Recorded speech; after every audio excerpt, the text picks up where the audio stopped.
for me to be here tonight. I'm here as a proud American, a proud Democrat, a proud mother, and tonight in particular, a very, very proud daughter.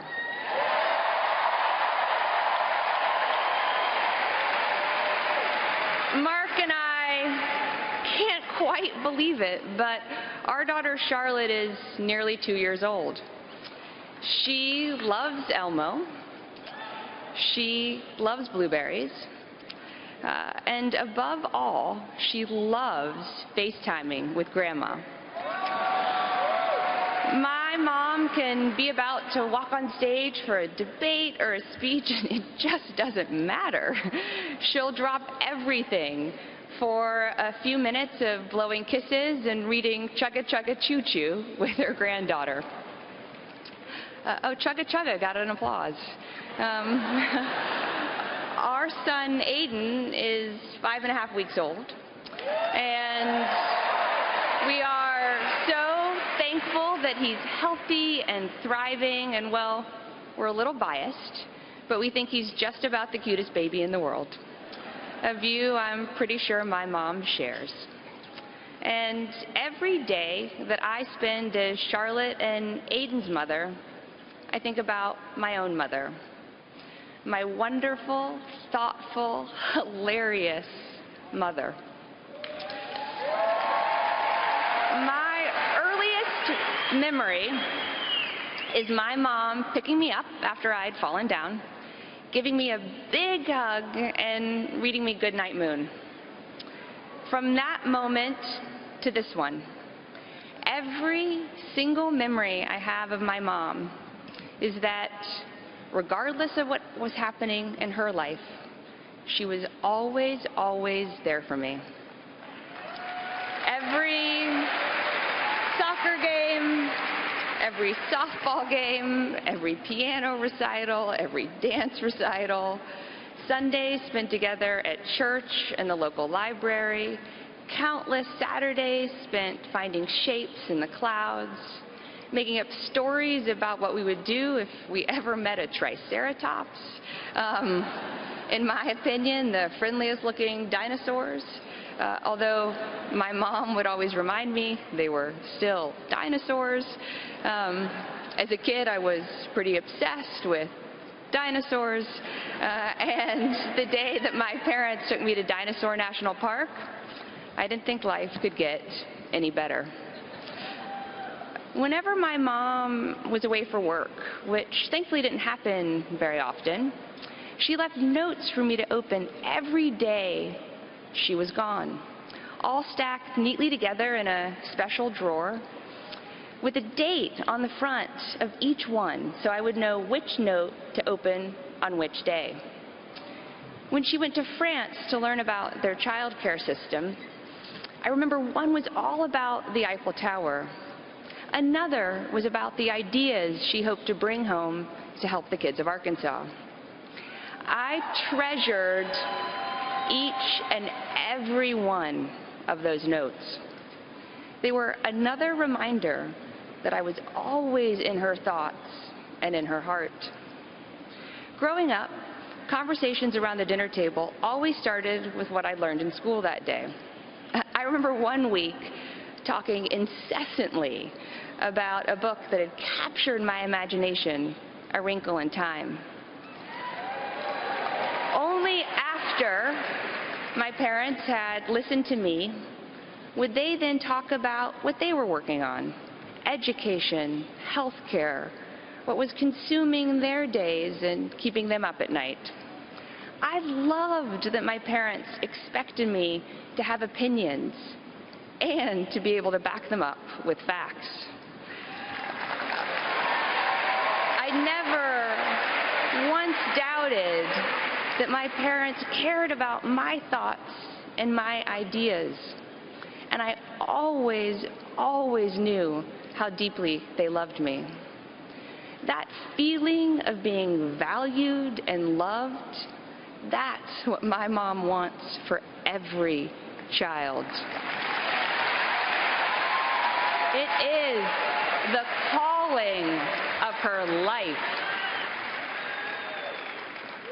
My parents raised me to know how lucky I was, that I never had to worry about food on the table, that I never had to worry about a good school to go to, that I never had to worry about a safe neighborhood to play in. And they taught me to care about what happens in our world and to do whatever I could to change what frustrated me, what felt wrong. They taught me that's the responsibility that comes with being smiled on by fate. And I know my kids are a little young, but I'm already trying to instill those same values in them. There's something else that my mother taught me. Public service is about service. And as her daughter, I've had a special window into how she serves. I've seen her holding the hands of mothers, worried about how they'll feed their kids, worried about how they'll get them the health care they need. I've seen my mother promising to do everything she could to help. I've seen her right after those conversations getting straight to work, figuring out what she could do, who she could call, how fast she could get results. She always feels like there isn't a moment to lose because she knows that for that mother, for that family, there isn't. And I've also seen her at the low points, like the summer of 1994. Several people this week have talked about her fight for universal health care.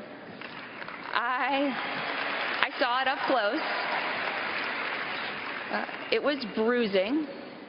It was exhausting.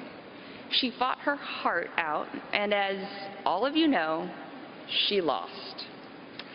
For me, then 14 years old, it was pretty tough to watch.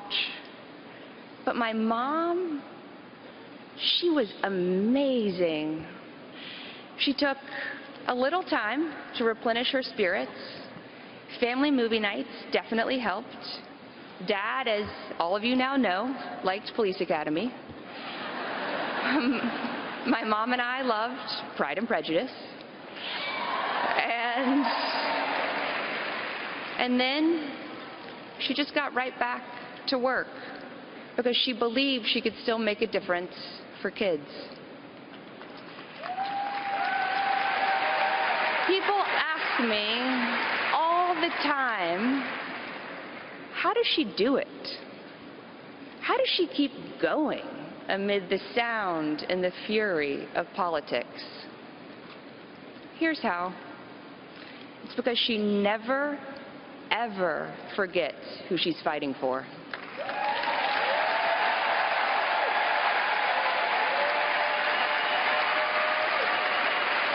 She's worked to make it easier for foster kids to be adopted, for our 9/11 first responders to get the health care they deserve, for women around the world to be safe, to be treated with dignity, and to have more opportunities.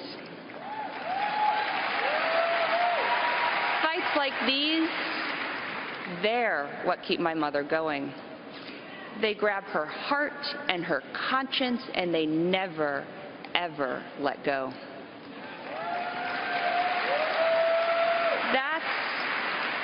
That's who my mom is. She's a listener and a doer. She's a woman driven by compassion, by faith, by a fierce sense of justice, and a heart full of love.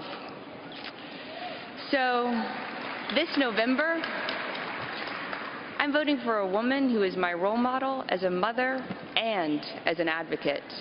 A woman who has spent her entire life fighting for families and children. I'm voting for the progressive who will protect our planet from climate change and our communities from gun violence,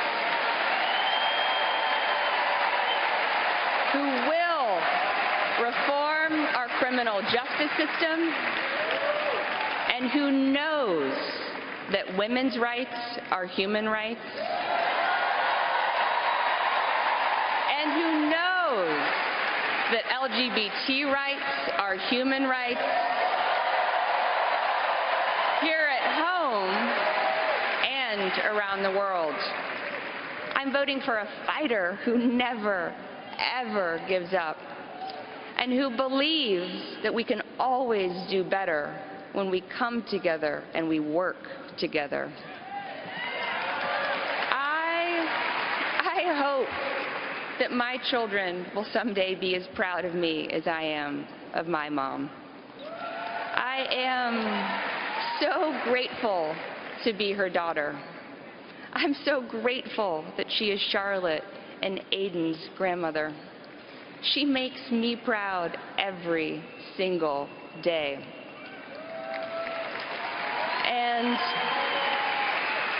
And Mom, Grandma would be so, so proud of you tonight.